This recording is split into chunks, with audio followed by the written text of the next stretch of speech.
নমস্কার, সুপ্রভাত। এসো মনের কথা ভাগ করি চ্যানেলের আরেকটি ব্লগে তোমাদের সবাইকে স্বাগত জানাই। আশা রাখছি তোমরা সবাই ভালোই আছো। আর এখানে আমার ভাইয়ের সঙ্গে আমার ছেলে আর ভাইয়ের মেয়ে খেলা করছে। আর এইবারে নিশ্চয়ই তোমরা বুঝতে পারছো যে আজকের ভিডিওটা আমার ভাইফোঁটা নিয়ে। তাই শুরুতেই রেখেছিলাম মিষ্টির প্লেট।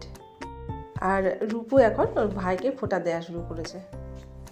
ওর ফোঁটা দেওয়া হয়ে গেলে তারপরে আমার দাদা আর ভাই এসেছে আজকে আমাদের বাড়িতে। ওদেরকে নেমন্তন্ন করেছি আমাদের বাড়িতে আসার জন্য। তো ওরা এসেছে, ভাই এসেছে, ভাইয়ের বউ, ওর মেয়েও এসেছে। আর আমার দাদা এখনও বিয়ে করেনি। তো আমার দাদা ভাই ওরা এসেছে, ওদেরকে আমি ফোঁটা দেবো। আর আজ হলো একটা মস্ত বড় শুভ দিন, ভাই বোনদের দিন। এই তো যেমন দেখো না, আমার ছেলে আর মেয়েকেই দেখো। মেয়ে একেবারে শাড়ি ঠাড়ি পরে সেজে গুজে রেডি ভাইকে ফোঁটা দেবে। আর ভাইও তেমনি ধুতি পাঞ্জাবি পরে সেজে গুজে বসে আছে। আর এখানে ভাই ফোঁটার জিনিসপত্র সাজানো রয়েছে, মিষ্টির প্লেট সাজানো রয়েছে। তবে প্লেটে খুব একটা মিষ্টি নেই, কারণ আমার ভাইয়েরা অনেক দেরি করে এসেছে, এখন অনেক বেলা হয়ে গেছে। তাই সেভাবে আর মিষ্টি দিইনি। বেশি এখন মিষ্টি দিলে পরে খেলে পরে আর দুপুরের খাবারটা খেতে পারবে না। তাছাড়া 5 রকম মিষ্টি সাজিয়ে দিয়ে যে দিতে হবে ফোঁটা, এরকম কোনো নিয়ম আমি করে রাখিনি। যখন যেমন জোগাড় হয় তখন সেটা দিয়ে আর কি করা হয় ফোঁটা। আর আমার ছেলে তো মিষ্টি খাবেই না, সেজন্য ওর দিদি ওর জন্য কেক এনেছে। একটা মিষ্টি দিতে হয়, সেজন্য মিষ্টি দিয়েছে আর কেক এনেছে। আর দেখো অবস্থা ছেলের, গিফট পেতে দেরি, খুলতে দেরি নেই, এখনও ব্যস্ত হয়ে গেছে, খাবেও না, কতক্ষণে গিফটটা খুলবে। এবারে আমি দেবো ভাইফোঁটা। আগে যাকে দেবো সে আমার দাদা, আর চশমা পরা যে বসে আছে এই আমার ভাই, আমার থেকে ছোট, আর ও আমার দাদা।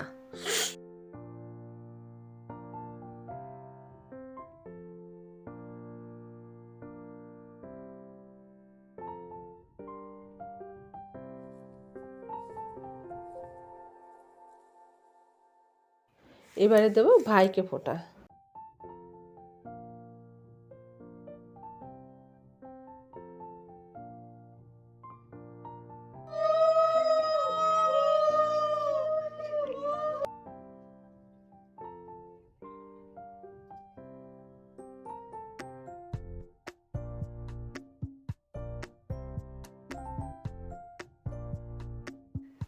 হয়ে গেছে ফোঁটা দেয়া, এবারে সবাইকে খেতে বসিয়েছি। সবাই বলতে আমার 2 ভাই আর ভাইয়ের মেয়ে বসেছে।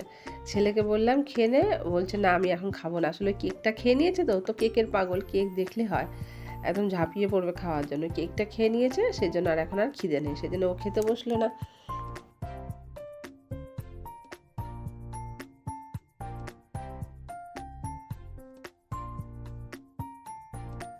আমার ভাইরা খাচ্ছে, তবে রঞ্জন খেতে বসেনি, কেননা ও বাড়িতে নেই, ও গেছে ফোঁটা আনতে ওর দিদির বাড়িতে।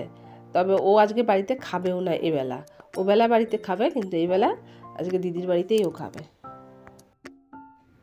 ভাইদের খাওয়া হয়ে গেলে তারপর আমার ছেলে মেয়েদেরও খাবারটা দিয়ে দিয়েছিলাম, ছেলেকে বসে বসে খাইয়ে দিলাম। এখন আমি আর আমার ভাইয়ের বউ আমরা খেতে বসে পড়েছি। তাপসীর খাওয়া হয়েই গেছে, ওকে আগে দিয়ে তারপরে আমি বসে পড়েছি। এই যে এটা দেখছো, এটা তো দেখে বুঝতেই পারছো, এটা একটা চপিং করার যে বাটিগুলো, সেই বাটিগুলো বেশ এখন অন্য রকমের বেরিয়েছে দেখলাম। আর একটা করে লেডিস ছাতা আর একটা জেন্টস ছাতা একটা করে। এগুলো হচ্ছে রূপুর বাবা এখন যাবে, মানে আমার বর যাবে ওর বোনের বাড়িতে দুপুরের খাবারটা খেতে। তো ওর তো 3 বোন, 3 বোনের জন্য একই রকম 3টে আর কি ব্যাগে গিফট নিয়ে ও যাবে এখন খেতে। 3 ব্যাগে একই রকম জিনিস আছে, একটা করে লেডিস ছাতা, একটা করে জামাইদের জন্য জেন্টস ছাতা, আর একটা করে চপিং বাটি। খেতে যেতে ওর একটু দেরি হয়ে গেল। আসলে ও একটু বেরিয়েছিল একটা কাজে, সেখান থেকে আস্তে আস্তে দেরি হয়ে গেল। ওই ব্যবসায়ী মানুষদের তো এই হয়, তোমরা তো জানোই। সবাইকে জানাই শুভ সন্ধ্যা। আর এখন সন্ধ্যাবেলায় সবাই বেরিয়ে গেছে ঠাকুর দেখতে, আমি যাইনি, কারণ আমার এই বাসন্তী পোলাওটা না হয়নি, এটা দুপুরে করার কথা ছিল। তা ভাই ওরা বললো যে না এখন আর বেলা হয়ে গেছে, এখন আর বাসন পোলাও খাবো না, এমনি ভাত করেছিলাম, ভাত আর অন্যান্য যা রান্না হয়েছে সেগুলোই দে। তো পোলাওটা করা হয়নি, এদিকে চালটা তো আমার রেডি করাই ছিল, সেজন্য আমি আর যাইনি, পোলাওটা করছি। আর এদিকে একটু ভাতও বসিয়ে দিয়েছি, কারণ আমার ভাইজিটার আমার ভাত না হলে হবে না। আরও যদি কেউ অল্প অল্প একটু করে ভাত খায় তাহলে তাদেরকেও দিতে পারবো ভাতটা। আর দুপুরবেলা না তাড়াহুড়োর মধ্যে আজকে কি রান্না করেছি তোমাদেরকে দেখাতে পারি, তাই এখন দেখিয়ে দিই চলো। এই যে ভাত তো দুপুরবেলা করেছিলাম, এখনও কটা করলাম। আর এইখানে আছে বাসন্তী পোলাও, যেভাবে বাসন্তী পোলাও করে সেভাবেই করেছি। অন্য কোনো দিন বাসন্তী পোলাও রেসিপিটা দিয়ে দেবো। আর আছে ভেজ ডাল করেছিলাম, আমার ভাইজি ভেজ ডাল খুব ভালো খায়, একটু বেশি করেই করেছিলাম। ওবেলা খাওয়া হয়েছে, আর এতটা খেয়ে আরেকটু যদি থাকে ও কালকে খাবে, কেন এই ভেজ ডাল ছাড়া না ও ভাত খেতে চায় না। ভেজ ডাল হলে আর কি খুশি হয়ে ভাতটা খায়, তাই ওর জন্য কিছুটা ডাল তুলে রেখে দিয়েছি। আর এখানে আছে পটল পোস্ত, আর এখানে রয়েছে বেগুনি, ওটা বেগুনি ভেজেছিলাম। আর এখানে আছে খাসির মাংস, আর এটা হলো পেঁপের চাটনি। আর খাসির মাংসটা তো বেলা খাওয়া হয়েছে, সেজন্যই কমে গেছে, আবার এই বেলা এই দিয়েই চলবে। আর ভাইফোঁটা উপলক্ষে তো কিছু উপহার প্রাপ্যই থাকে। এই প্যান্টটা কিনেছি আমার ভাইয়ের জন্য, তবে ওরা ওদেরটা পছন্দ করে নিয়েছে, যার যেটা লাগবে সেটা। আর এই গেঞ্জিটা নিয়েছে আমার দাদা।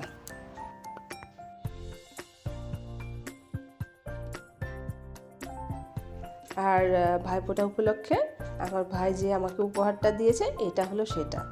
এই যে এই শাড়িটা আমাকে ভাই দিয়েছে। আর আমার দাদা আমাকে টাকা দিয়ে দিয়েছে, বললো যে আমি তো শাড়ি ফাড়ি সেরকম অত কিছু বুঝি না, তুই পছন্দ করে কিনে নিবি। এই যে দেখো শাড়িটার ভেতরটা হচ্ছে এইরকম, আর পাড়টা এরকম সিলভার কালারের। শাড়ির আঁচলটা পুরোটা সিলভার কালারের। আর শাড়িটা এত সুন্দর ভাঁজ করা ছিল, দেখো পাটি কি সুন্দর কুচি করে এভাবে ভাঁজ করে দিয়েছে। শাড়ির চাইতে শাড়ির ভাঁজটাই আমার বেশি ভালো লাগছে। আর শাড়িটা তোমাদের কেমন লাগলো একটু কমেন্টে জানিও। আমার তো পছন্দ হয়েছে খুব, কালারটাও আমার খুব ভালো লেগেছে।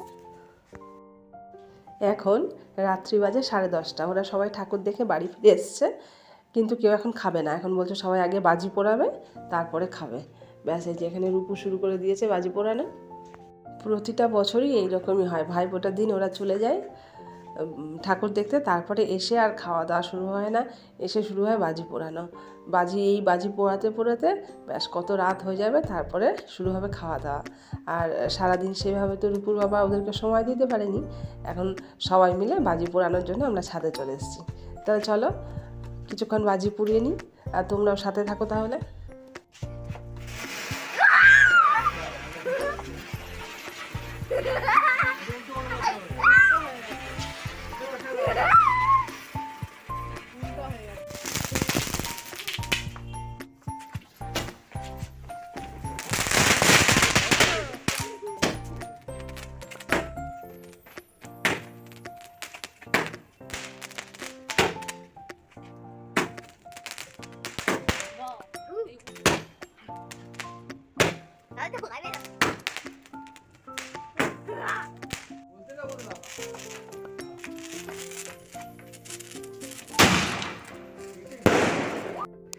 আর দেখো আমার ছেলে আর আমার ভাইয়ের মেয়েরা, ওদের আর আনন্দের শেষ নেই। ওরা যে কী আনন্দ করছে, আর হবেই না বা কেন বলো। এই একটা দিনের জন্য তো সারাটা বছর প্রত্যেকটা ভাই প্রত্যেকটা বোন অপেক্ষায় থাকে।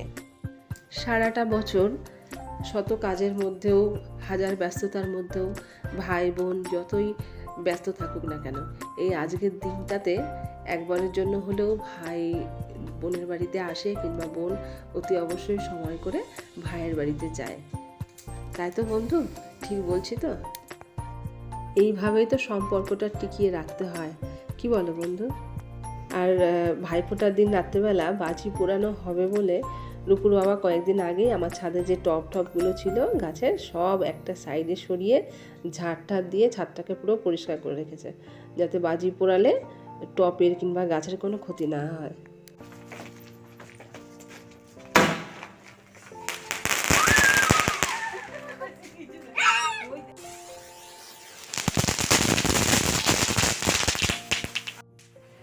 আর আমার বর বাজি আনে ঠিকই, কিন্তু ও না একটাও পোড়ায় না কেন, ভয় পায়ও। তার কারণ বহু বছর আগে, আমার বিয়ের আগে একবার ও বাজি, এই যে রং মশলাগুলো পোড়াতে গিয়ে ওর হাতে বাস্ট করেছিল। একটা সময় ছিল ও প্রচুর বাজি পোড়াতো। বাজি পোড়ানো কাকে বলে ওকে না দেখলে বোঝা যায় না। তো একবার এরকম রং মশলাগুলো হাতের মধ্যে বাস্ট করেছিল, তারপর সেই হাত নিয়ে অনেক দিন ভুগেছে। সেই যে হাতের কি যন্ত্রণা, মানে ওর যখন হাত টাত পরিষ্কার টরিষ্কার করতো তখন মানে ও মানে ছোটাছুটি শুরু করে দিত, এত মানে কষ্ট পেয়েছিল। সেই থেকে ও একদম আর বাজি পোড়ায় না, খুব ভয়, এখনও মনের মধ্যে ভয়টা ঢুকে গেছে। সেই যে যন্ত্রণার কথা ও এখনও ভুলতে পারে না। আর এখন যে আমরা বাজি পোড়াই তাতেও ওর খুব ভয়, ও খুব সাবধান করতে থাকে আমাদেরকে। খালি বলে রং মশলাগুলো হাতে নিলেই ও বলে হাতে হাতে জ্বালাস না, হাতে জ্বালাস না, একটা লাঠির মধ্যে আটকে নে, ও এরকম করতে থাকে। সেই যে যন্ত্রণার কথা ও এখনও আজও ভুলতে পারে না। তাহলে চলো, মনে হচ্ছে আরও বেশ কিছুক্ষণ বাজি পোড়ানো চলবে। তাহলে আমার ভিডিওটা এখানেই শেষ করছি। তোমরা সবাই ভালো থেকো, সুস্থ থেকো, সাবধানে থেকো। ভিডিওটা ভালো লাগলে এটা লাইক, শেয়ার, কমেন্ট করতে ভুলো না। আর আমার চ্যানেলে সমস্ত ভিডিওগুলো তোমাদের কাছে দেখার অনুরোধ রইল। যদি ভালো লাগে তাহলে আমার চ্যানেলটিকে সাবস্ক্রাইব করে আমার পাশে থেকে যেও।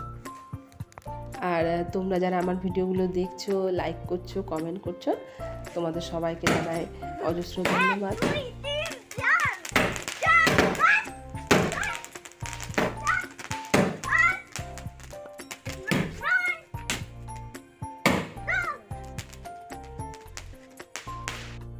আর এইভাবেই তোমরা আমার পাশে থেকো, তাহলে আমার একটা একটা করে সিঁড়ি বেয়ে উপরের দিকে উঠতে অনেকটাই সুবিধা হবে। আর ভিডিও দিতে তো অনেক দেরি হয়ে গেল, সে তো তোমরা দেখতেই পাচ্ছ। আর আমি তো আগের ভিডিওতে জানিয়েছি যে কেন ভিডিওগুলো দিতে দেরি হয়ে যাচ্ছে। তাহলে তোমরা প্লিজ একটু দেখে নিও। তাহলে আজকের মতন এখানেই রাখি, টাটা, দেখা হবে আবার পরের ভিডিওতে। তোমরা সবাই নিজের খেয়াল রেখো, কেমন? তাহলে আজকের মতন রাখি, টাটা, দেখা হবে আবার পরের ভিডিওতে।